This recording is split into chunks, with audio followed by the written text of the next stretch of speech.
Okay, so for today's first panel, we are going to be focusing on trans community leaders and community builders. And we invited some folks that are going to be speaking a little bit about themselves, answering some questions about what it means to build community and why that's so important for trans folks. These are folks that are making a difference in their communities and really just making a difference in the spaces that they're going into. So we're going to be very excited to introduce these folks to you in just a few minutes. And so for all of the panels, if you folks have any questions, please feel free to enter them into the chat. So that way for our panelists at the Q&A portion of the event, we would be able to go over some questions with folks so that we can have a conversation. We're really excited to have this as an opportunity and to invite some folks. So I will be the moderator for that event, and we are going to have Tony Viramontes, who will be introducing some of the panelists and on this trans community leaders and community builders workshop.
Hi, everyone. So again, welcome to Trans Pride, and we're going to begin with reading the bios for our very first workshop, Trans Professionals and Community Building.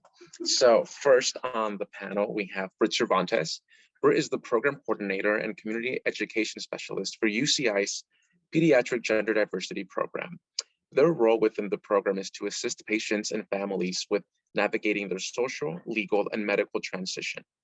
Britt is on the board of directors of the LGBTQ Center OC and is also a co-chair of the Transitions Health and Wellness Community. He will be moderating the session. Up next, we have Pegari. he, him pronouns. Kyle is a social entrepreneur who founded Salon Vendors in 2017 with his partner Jesse Santiago. The small business is an LGBTQIA plus focused hair salon and community space that embodies values of visibility and empowerment. With a background in innovation, education, and community building, Kyle is excited to connect with other queer and trans change makers. Then we have Ajana Orozco, she, her pronouns. Ajana is a 54-year-old Chiricahua Apache, Filipino Mexican transgender woman. Ajana transferred from Mount San Antonio College to UCLA with an AAT in sociology and an AAT in art history, and an AA in liberal arts and sciences, emphasis in humanities. While at UCLA, Ajana majored in gender studies with a minor in LGBTQ studies. Ajana has excelled in her academics and was highly involved on the UCLA campus.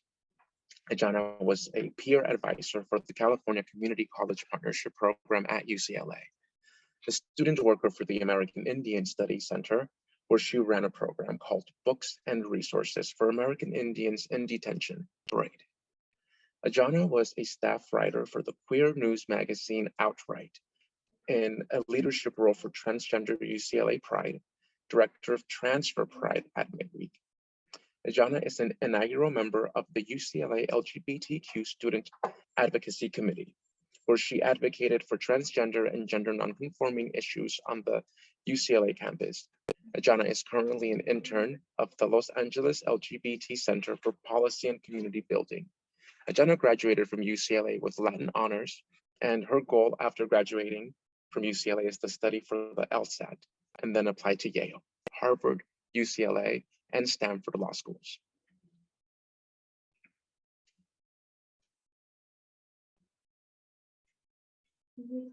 Our next panelist is Nick Casey. Nick Casey's journey began shortly after traveling throughout Europe in search of masculine style shoes made to fit smaller, petite feet. For most of their life, Casey was unable to find a proper pair of shoes that were both comfortable and fitting of their identity. Tired of being underrepresented, Casey set out to discuss with manufacturers why shoes have traditionally been divided between men and women only. After being told repeatedly by the footwear industry that the market for this niche was too small and therefore not lucrative, Casey decided to design their own collection of gender-free shoes in a range of gender-equal sizes. In addition to footwear, Casey also designs accessories such as their one-of-a-kind modular gender-free utility holster and other accessories that are gender-neutral in design. Casey's designs break the traditional ideas of the gender binary while allowing individuals to walk their own way, no matter how they identify.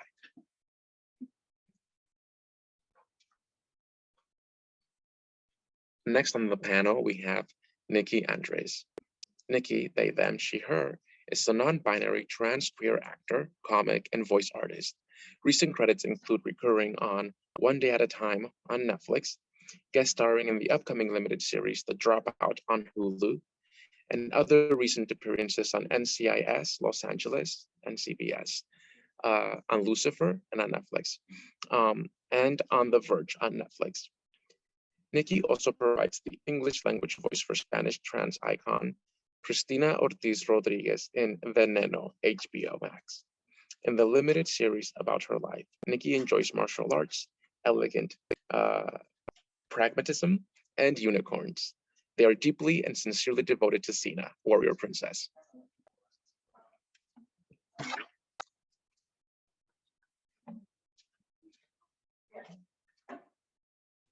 Awesome. Thank you so much, Tony, for introducing our panelists for today. So we are going to work on having them get their cameras on and pinning them so that folks can see them for this panel. And then we will be moving into starting our conversation.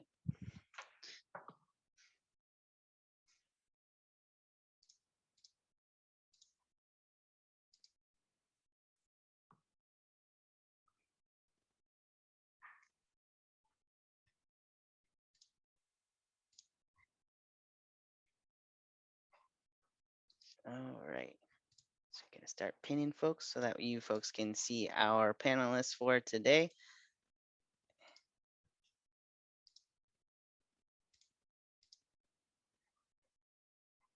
Okay, and so as we're getting things pinned for folks to be able to view our panelists, we are going to start with our conversation in this visit. So we really wanted to prioritize, again, creating space. What does that look like? How does that feel? And why is that so important? Navigating the world as trans and non-binary people, it's difficult to find spaces where we feel that folks are intentional about creating a space where we feel welcomed and affirmed and valued. And a lot of these folks that are part of this panel have gone ahead and made space for themselves in spaces that really aren't making it a priority to ensure that trans folks are included. And so we're so excited to have you all join us and to be part of this conversation for today. And so I really wanted to start with the first question, and what does it mean to you to have community? And so if there's anybody that's interested in jumping in for the first one, um, I'd be happy to hear from you. Ajana?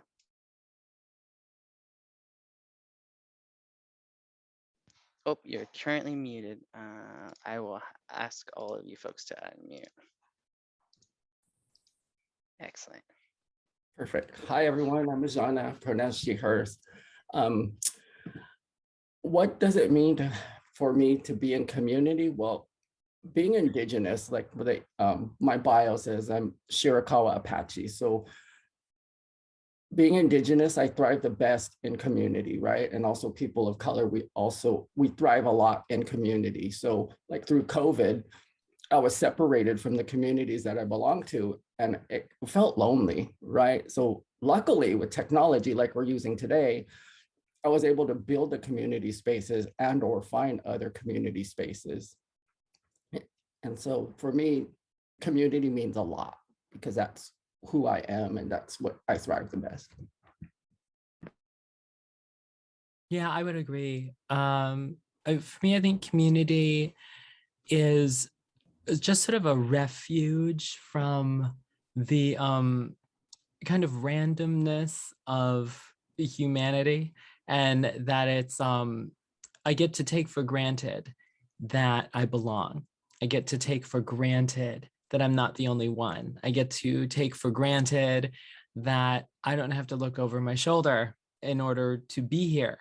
And I kind of hate defining it in that way, but I mean it in a really beautiful, positive way, because community doesn't just happen like without thinking about it, without intention. I think that people definitely organically tend to be drawn to others that they feel safe and seen around. And that's great for family or chosen family and friend groups. But I think community with a capital C, at least as I've grown to love it, has a kind of identity in and of itself, I think.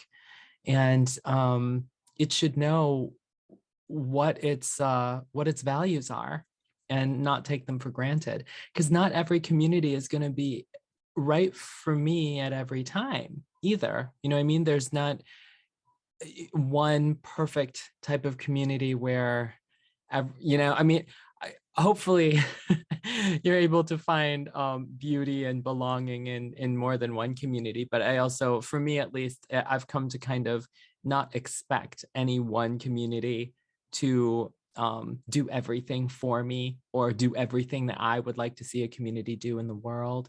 And that like treating communities like individual people, right? They have identities, they have preferences, they have reasons for focusing on one thing more than another thing, not necessarily to the exclusion of it, but you only have so much energy and resources in the day, and communities can grow and change too, depending on who is in them.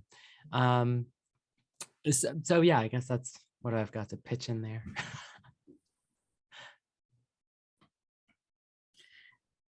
Thank you. I want to say thank you, everybody. This is community. This this feels really good to be able to see most of your faces and connect even in this virtual way. Community to me is being able to come together even in the face of challenging circumstances, and making it work. And I think in a general sense, Nikki, I really appreciated what you said about like not always feeling like you fit in just because you share one identity factor, right? And I think I found that a lot in the beginning of my transition, being like, oh, I'm going to this group, this group for trans folks or trans masculine folks or whatever, and I'm going to find community, and not always feeling like I fit in there or that I resonated with everyone, and really learning and developing the sense of community that I am seeing others and being seen, in my wholeness. Yeah, thank you.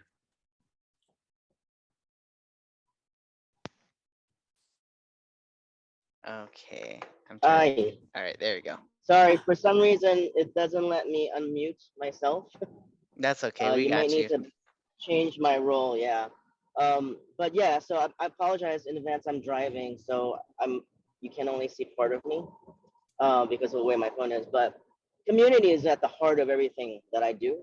So when I started my brand, I utilized a Kickstarter campaign and invited the whole community to help me turn my vision into a reality so that I can provide footwear and just fashion designs for all identities.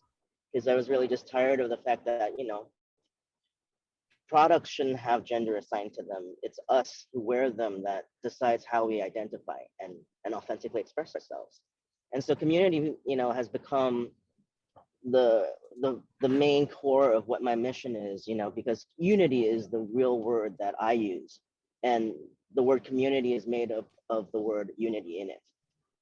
So I think that community is something that's so beautiful and an important, in our lives, because even, as a trans non-binary person, it was community that helped me feel strong and proud to be who I am and to feel like I belonged, to feel like I mattered. So really, I mean, community is really at the heart of everything that I believe in. Thank you all for answering. I think a lot of you brought up some really great points, and some things that I heard a bit were, just talking about community changing over time. I think especially as we change as people, we'll find that different communities that used to work for us in the past don't work for us in the future. And trying to expect one place to be one thing for all of us and in all of our different types of identities that we might have. So for example, if folks are, might be trans, but they're also non-binary and, might not feel like they fit in certain trans spaces and might feel like they only fit in non-binary spaces with other folks that have a shared identity, but then not assuming that that shared identity means that we are automatically going to feel like we found our community. I think that that's really important as folks are trying to figure out where they fit in and where feels good and what feels comfortable. Something that that moving into our next question, and I'm curious to see what you folks have to say about it, are, when you're growing up and you were trying to navigate your identities, for whatever identity that is, did you find that you had community leaders that you felt that you could look up to and see yourself in? I didn't. Nope. I grew up in a cornfield in Wisconsin, and I'm adopted, so I was also like one of the only Asian people. And there were a handful, but they were also adopted by white people, or I think there was like a Hmong family, and like that was it. And to be fair, I grew up near Madison, Wisconsin, so there was at least like a bastion of sort of liberal, progressive, open-mindedness. And I wasn't like totally isolated. So there were some programs from the University of Wisconsin-Madison like there was a thing they put on, their Gay Straight Alliance put on a thing called the 10% dance. I think it was a monthly thing for teenagers and up. Well, no, I think it was mostly youth. It was like a safe zone. And the idea behind that was if the Kinsey reports guesstimate that 10% of the population is homosexual or queer, it's a forget the time period appropriate part of that study was a while ago, but so they kind of turned it around and they're like, well, it's a Gay Straight Alliance, so let's make it a party where 10% of our guests are straight and they're the allies and the best friends and all the people who love us, so it's it's a diplomatic thing. So thank goodness there were events like that, but because I was still a teenager and didn't actually live in Madison, my one-to-one kind of access to a human who I would say was a leader was lacking. And what I found, because by the time I was like a senior in high school, I was nominated to be part of this leadership program. I don't even know. I didn't take it seriously because I didn't know, because I'm the only one and because I'm loud, they thought that meant that I was a leader. But and I'm like, it's funny how a void wants to be filled. Oh gosh, you guys, I'm okay. Within context, when there is something missing and it's beneficial for that thing to exist rather than not exist, sometimes like a reasonable candidate is put forth by well-intended people, but that's not the same thing as owning, I think, leadership and understanding what it means to step into a leadership role or it's a responsibility, but if it's a philosophical thing, I guess. And I was so in the midst of self-protection and figuring out who I was. I didn't care about cultivating any spaces or communities where people like me could feel safe or seen. For all I knew, I was the only one. What I've come to realize in retrospect is my outness and kind of the vulnerability and visibility, not on purpose, just the situation. I would love to take more credit, but I was not on purpose. That that helped and inspired my peers in a way that I didn't intend. But the faculty that was supportive, and again, they couldn't be overtly. This was in like the late 90s, y'all.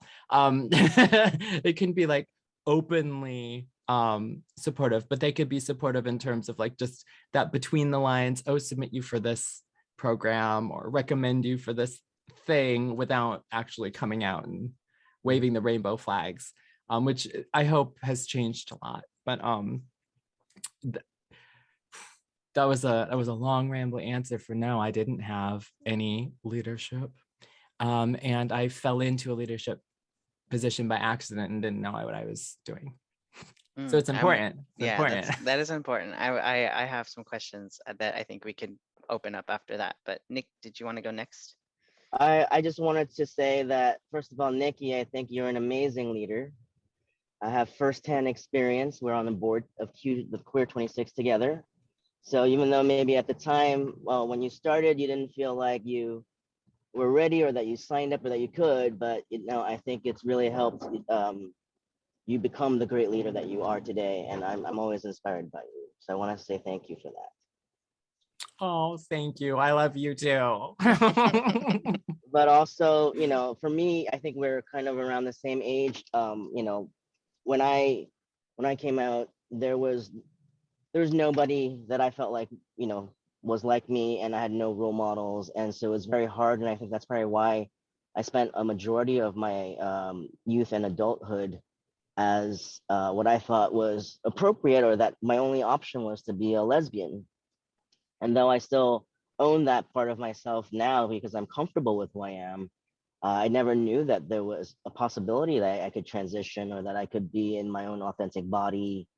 So I really I really, give kudos to a lot, all the folks that were out there, even though I wasn't aware of them, but I know they were out there. There were so many leaders before us that really paved the way and gave us the room and the safety, I guess, of like being, able to become ourselves and be loud and proud and visible.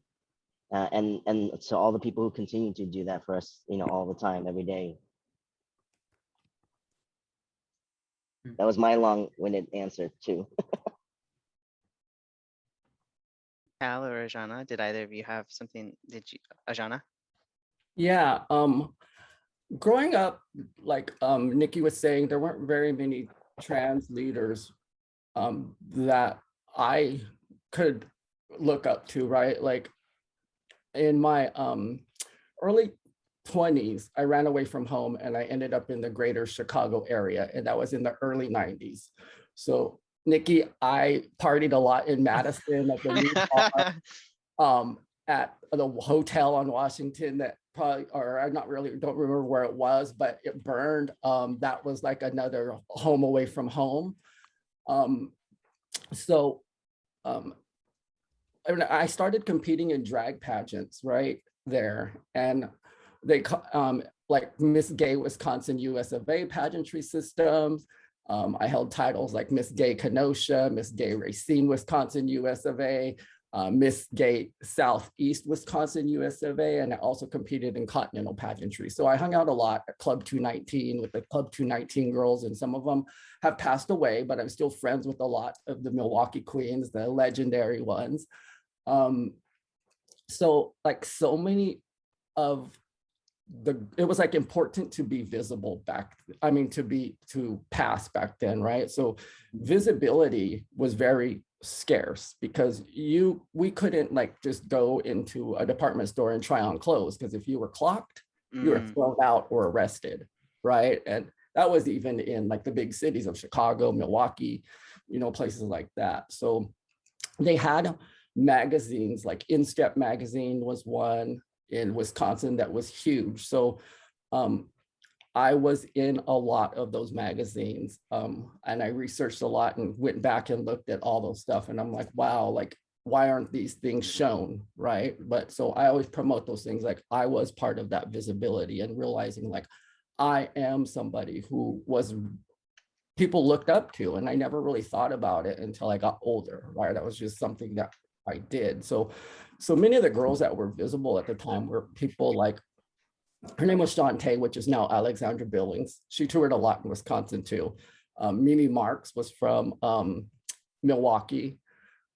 We used to hang out too. Maya Douglas. So the Baton girls in Chicago, the Club 219 girls of Milwaukee, those were all my friends, right? So many of us were like I was saying, we're in the local queer magazine. So we were the representation, right? So living in the Midwest, yeah, is conservative, but sometimes those conservative areas have the best bars. Because there's nothing else to do.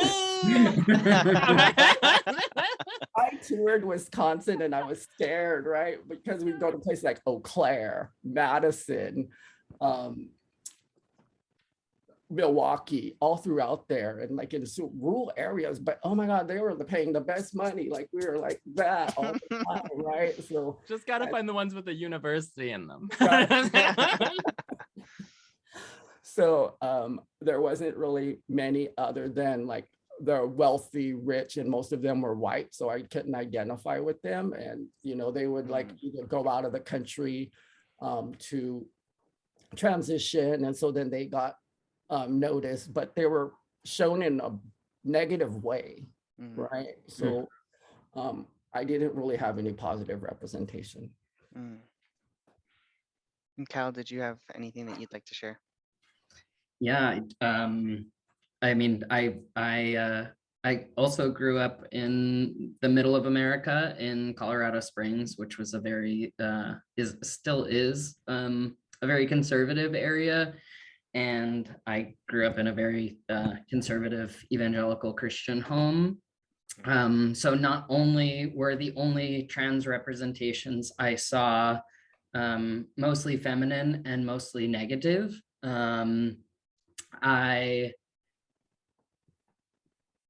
Seeking out anything else was very restricted to me. So I started going to, I found that there was a LGBT youth group in my hometown. It's called Inside Out Youth Services. It's now been open for 32 years. And I started going when I was 14 years old, and I had to sneak out of the house and take the bus, and I got out twice. I attended twice, and it was on Wednesday nights. And then my dad found out that I had gone there, and I essentially got put on like lockdown in my house, right? But I knew that place existed. And 10 years later, I went into a classroom, and the instructor of the class was someone who was familiar to me. And he disclosed to me that he had met me 10 years earlier before he had transitioned. And that opened up my whole world. I had no language for my gender. I knew that I was uncomfortable in my body, in my presentation. I didn't know why. And to be able to see somebody, to be able to see a trans person living a normal life, he became and is still a huge leader to me. His name is Trey Wentling, and we stay in touch, and he continues to encourage me, and I continue to encourage him in his work. And, on these large scale levels of the famous people that we're now able to follow, I started my transition in the pre-YouTube era as well. And I'm just really grateful for the one-on-one connections as well, and being able to see positive representations of powerful humans doing their thing who also happen to be of trans experience. And I've like gotten chills so many times, just like I'm talking with those people right now. It's amazing. So yeah, this is why representation matters. It saved my life. So there's something that I was hearing from you folks as you were all kind of answering, that basically across the board, it sounded like nobody really had any sort of representation, and the folks that did have representation, it wasn't until later in life.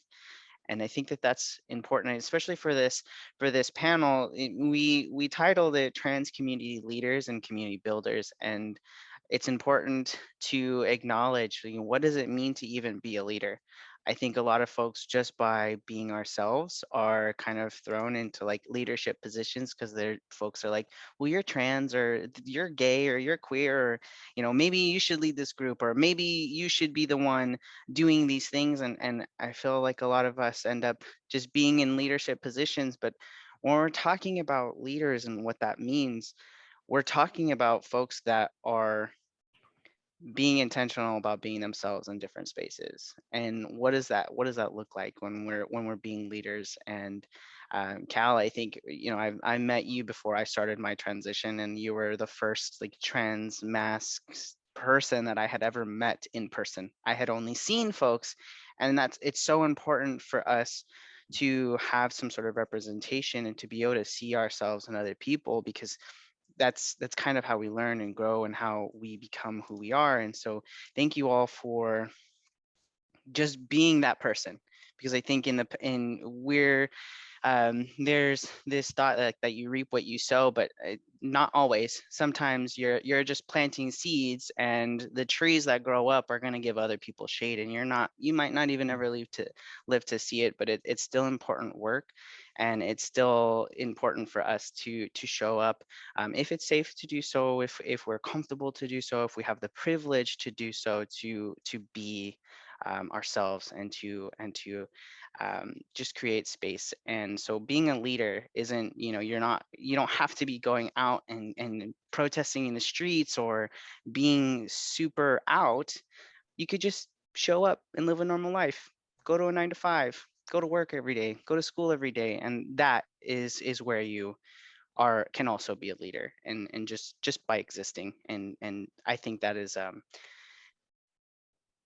our community. We are resilient, and we are here, and we are staying. And so for the next question that I really kind of wanted to ask, is why is it so important for spaces to be intentional about being trans inclusive, right? I think folks can say like, yeah, we welcome all people, but what does that mean? And what does that look like for spaces to actually be trans inclusive or trans affirming?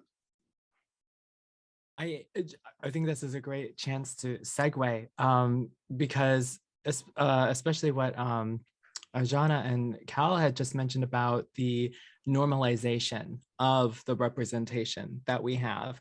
And now that we're in a YouTube era, social media era, we can see everyday people who aren't necessarily stars in entertainment, or because like as was shared earlier, sometimes even when we have representation, it's contextualized in a way that still seems inaccessible, right? Oh, they're a really good dancer, they're really beautiful, they're in beauty pageants, they're in shows, they're on TV. What about the secretary at the office? Like, what about the bagger at Trader Joe's, right? Like, we're everywhere.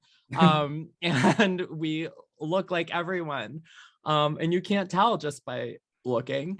And so I think, just again, to offer the segue, when you were saying, so what is it that makes a leader? I'm like, you know what? I don't think I actually sat down and intentionally like thought about that until now, but I think it's like a recognition of how one's influence extends beyond their, immediate circle, whether they like it or not. And that the more intentional you are within that realm of influence and kind of that butterfly effect of beyond, it's a leadership quality. I wouldn't say one makes you the one or the other, but in cultivating trans inclusive spaces, I think that's part of it, and where everyday people can be leaders for trans affirming and trans include, just gender diverse inclusion.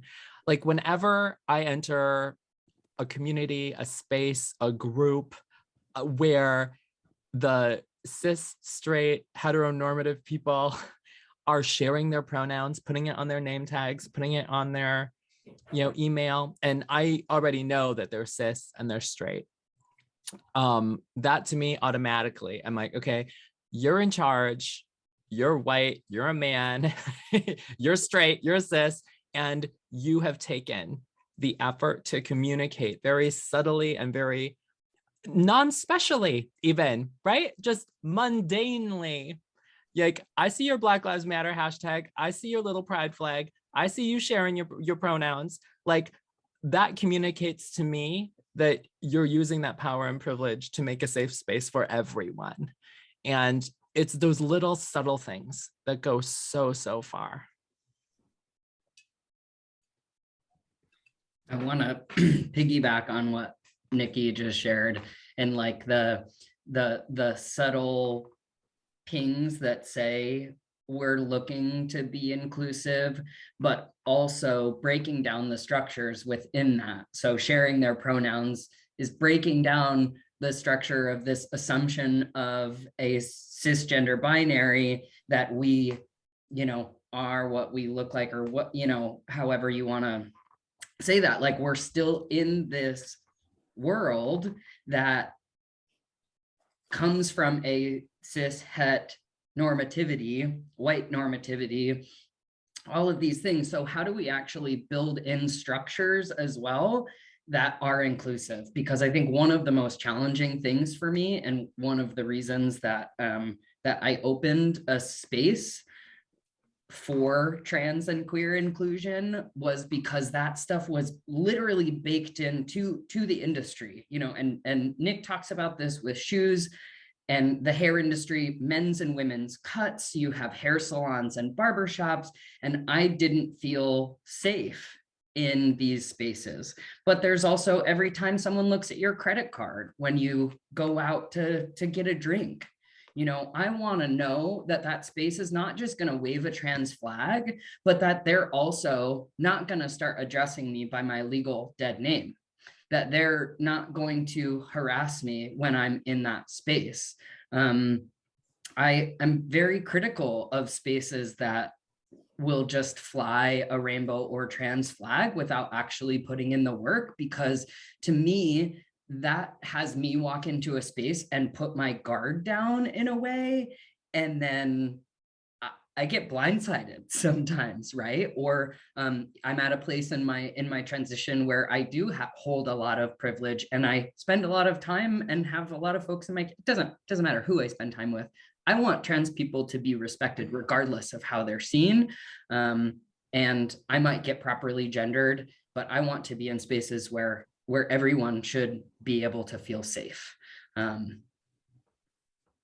Yeah, I got really excited about that. Thank you for sparking that off in me, Nikki, and thank you for this question, Britt and Nikki. Well said. Thanks. I got excited. I really love this question. Like Nikki and Cal were saying, like, we all look different, right? So I always hate when people say, I didn't know you were trans. I'm like, I look at them and I always respond like, what is in your mind of what a trans person looks like?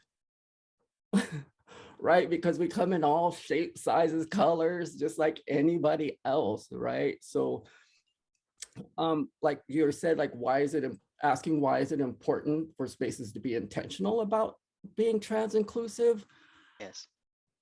Like, we have a right to exist, right? So I could sum that up in one sentence, and that is, if you don't want me in a space that you're in, you're part of the problem, not the solution, period, right? And so like in 2019, some of the organizers of the Women's March were saying that trans women shouldn't even be in the Women's March because we're born men and we participated in being men, right? And I was like, we had the privilege. I'm like, what privilege have I had since birth? Like, always having to fight that space, and maybe being able to stand up to go to the bathroom and not have to sit down on those nasty toilets in the women's restroom. That's probably the only advantage. Or if I have to go, I could just pull over and go in a cup or, in a bush or something. So then I went there and I held up a sign like, not all women have a vagina, which is, some people were like, oh, that's so typical. But, it captured a lot of people's attention. And on the other side said proud trans feminist, because being a feminist, I'm like, they didn't even really know what that meant, because it really hadn't had anything to do with gender. It has to do with equality. So just erase the gender, right? So I was interviewed by the Washington Post, and in the article, they went around the country and they interviewed other people. And so I'm the LA representative. So I always look at that, then my name became global. So I'm like, yeah, here's to you, cisgender women who think like that, right? And so also I was asked to speak at a women's empowerment conference at Mount SAC. And so I had them change it to spell WOMXN, right? And even we had a pre-party and then people were talking about going to gender reveal parties. So I was just sitting and listening. And so during the event, I mentioned that, you're saying that you're all about feminism, but then yet you're participating in these things. And so after maybe you're not aware of what these things create or what the problem is, but now that you're aware of it, do you still continue to have that gender reveal party? Or are you only just being saying you're inclusive when it's convenient? So Yes, absolutely. I mean, all of everyone that's shared so far is so spot on and just so well said. And that's something I really keep in mind and very mindful of and very present of in everything that I try to do, especially in events that I promote and produce. Equality Fashion Week was kind of stemmed from that experience of feeling like, you know, I was, as a designer, I was invited to a lot of fashion shows all around the country, even in Toronto. And I just felt like a lot of times that it it was like a great gesture and the intention is good, but then you get there and you feel like, well, why am I like the only one here? Or like, why am I, you know, like the token this or the token that, or why do I still feel uncomfortable when I'm here, right? Like, because I think being intentional means not only to create this space and make it safe, but to make it comfortable and feel welcomed so that people really feel like they're being included, you know, not just like a gesture, right? So, so yeah, thank you, Ajana, like for everything you've done for our community. And I know I'm so honored to be sharing a space with you right now. Thank you. Thank you all so much for bringing up some really important talking points, and something that has kind of come up a couple times. So I just wanted to provide a definition to folks who might not be familiar with these terms, but like cishet. So cisgender, it refers to somebody who identifies with their sex assigned at birth. So somebody is assigned female, identifies as female. There's no question, incongruence. That person is a cisgender female. Cis is for short. And then het is like this could either be like heterosexual, or which are straight folks, or people that are attracted to the opposite sex, quote unquote. Or it could also be referred to heteronormative, which is the assumption that people are straight. So when we're referring to like cis het, it could be that we're referring to a cisgender straight person, or we could be talking about just the assumption that people are cisgender or that people are straight. So just to kind of, so folks are kind of familiar with those terms. And so when we're talking about being intentional, you folks kind of, we're getting some really great talking points in terms of just going beyond just saying that you're an ally, but showing it and doing that in different ways, going beyond just hanging up a safe space flag or having a pin. Those are really, really fantastic starts, but those are starts. That is where that is the beginning point. And to be an ally and to be intentional, which is what we were talking, the question was, why is it important to be intentional? You have to move beyond just having your pins or your safe zone signs. You have to take a look at your language. What are you undoing in yourself in terms of your understanding of gender? How are you speaking? What ways are you talking about people or referring to people? Are you using gendered language? Are you using trans and intersex inclusive language? We want to make sure that the focus here is intentional. So for example, when Cal mentioned having a license check to get a drink somewhere, are you going to start using that person's legal name just because you know it? That's not the space that we really want to move to. The other day I went to a coffee shop and I had my card and I gave it to them.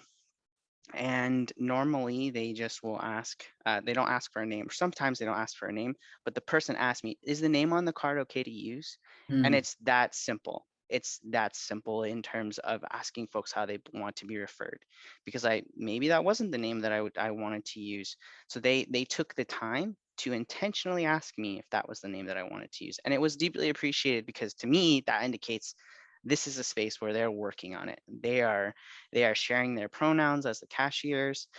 They're asking folks if that's the correct name. So it's just intentional. It takes time and it takes effort, but it's so important. And so kind of moving into our last question of the day, we only have a couple minutes left of this panel.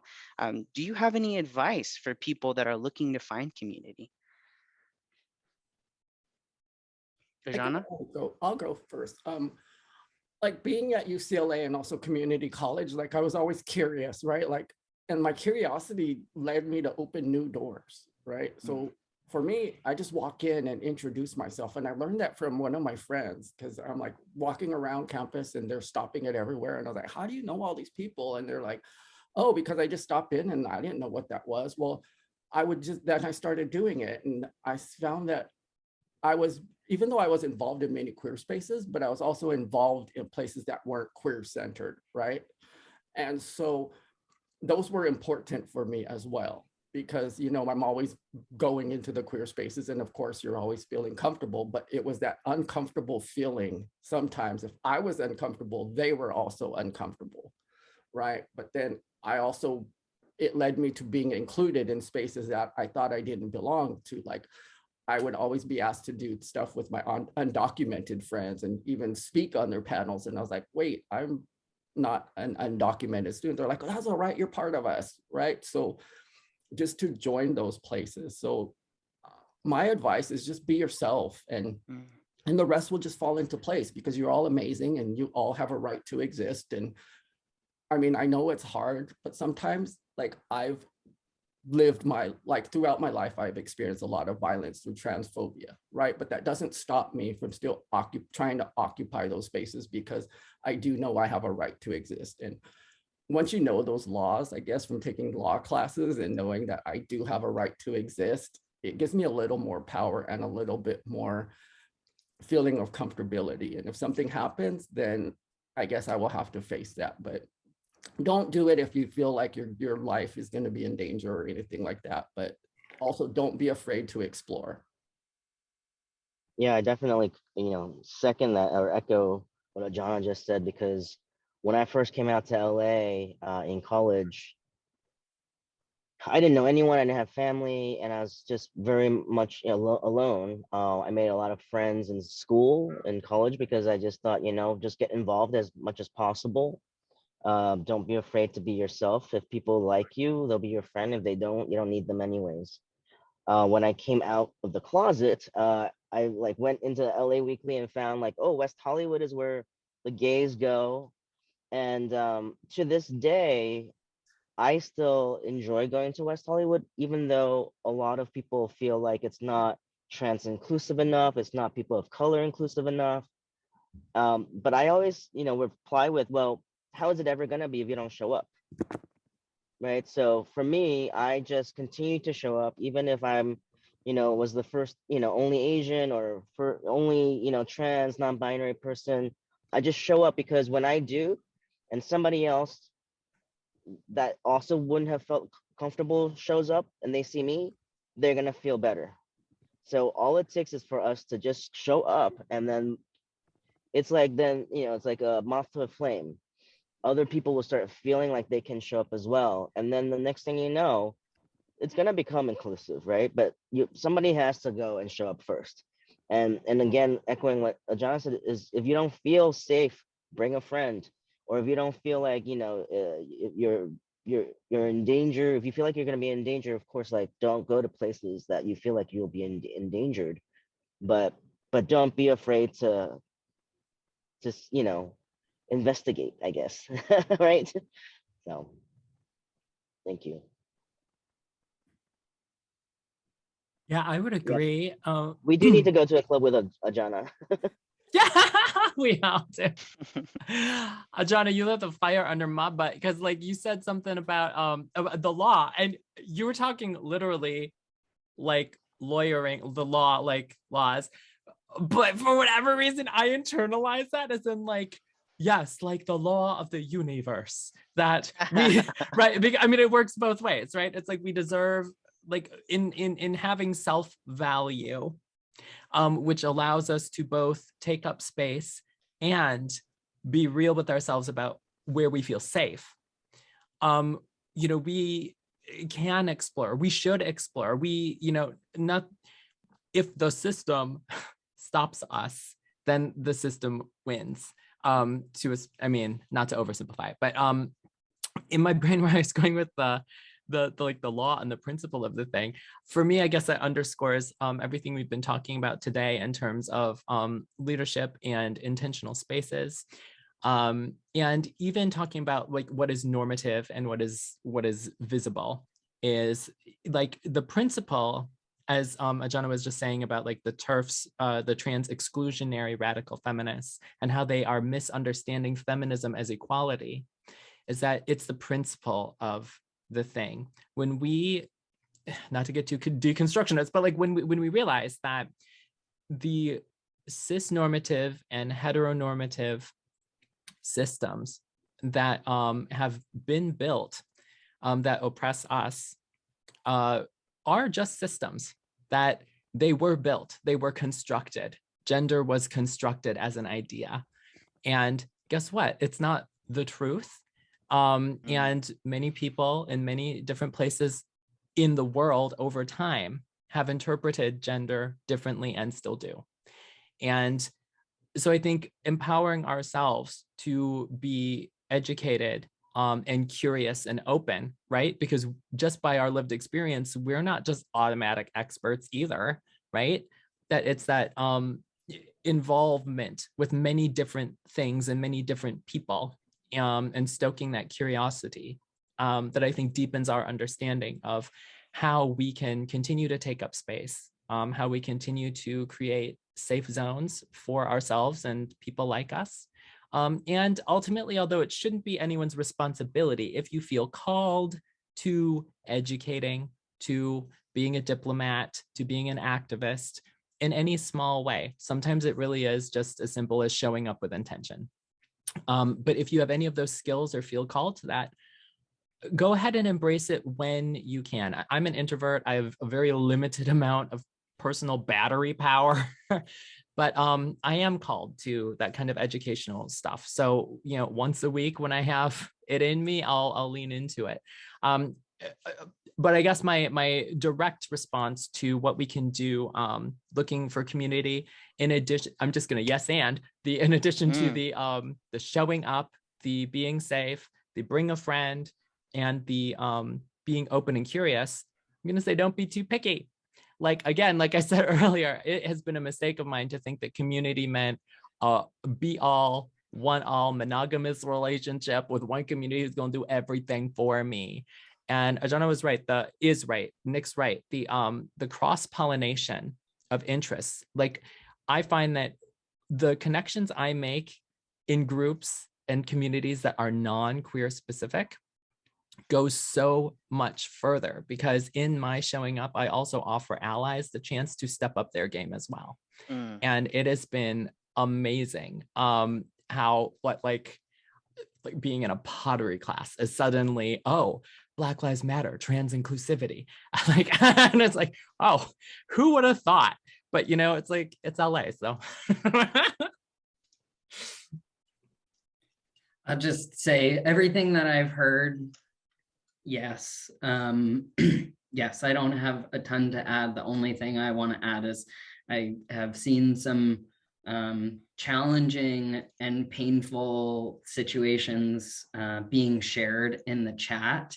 And I want to say that I imagine that every one of us on the panel have experienced challenging, painful, violent, awful situations, transphobic situations, and we are here supporting each other, supporting ourselves, and sometimes finding community is just believing that it exists. That's really important. That's beautiful, Cal, and so true. Thank you. Yeah, I'm glad that you made mention, because I've been looking at the chat as it's been going, and seeing folks that are sharing some of their experiences and some of the things that they're still going through. And it is difficult. It is difficult to share your truth with other people, and then to learn that the folks, especially folks that have said that they will always love you, or that they're, that you have felt that you had a very close and meaningful relationship, and then when you share your truth with that person, you are rejected, or that you are made to feel that this version that you have presented, the actual version that you have presented, is one that they are not interested in getting to know. And so, I myself have struggled with quite a bit of bullying, and had a very difficult time in high school and in college, and trying to find my space. And I never thought that there would be a community for me. And we are here sitting in this space with a lot of really fantastic people.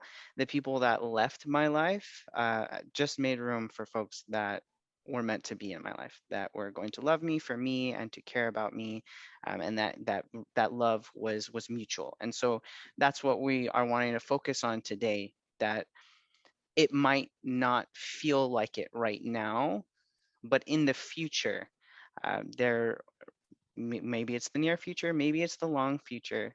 Uh, there's a space for you, and there's a community for you where you can feel like you belong with other people. And the hurt is very real when you are not seen or not wanting, when folks don't want to see you.